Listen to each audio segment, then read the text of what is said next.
இல்ல இல்ல, அவங்க அம்மா இல்ல. என்ன தூக்கி எறிஞ்சிட்டாங்க. நான் அவங்களுக்கு கேவலம், அசிங்கம். என்ன தூக்கி எறிஞ்சிட்டாங்க.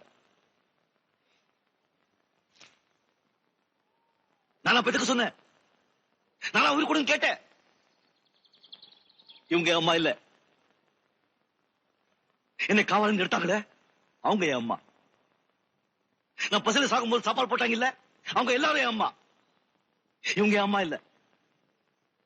இவங்க கரெக்ட் சாரோட அம்மா. இவங்களுக்கு எனக்கு என்ன சம்பந்தமும் இல்ல. இவங்க யாரோ நான் யாரோ.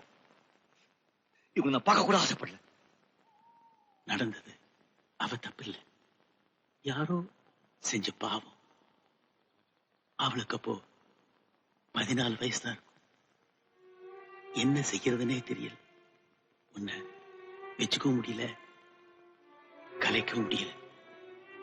எங்கேயாவது யாராவது பார்த்துப்பாங்கன்னு ரயில்ல விட்டுட்டான். ஆனா அன்னையிலிருந்து அவ ஒரு நாள் கூட அழாம இருந்ததே கிடையாது.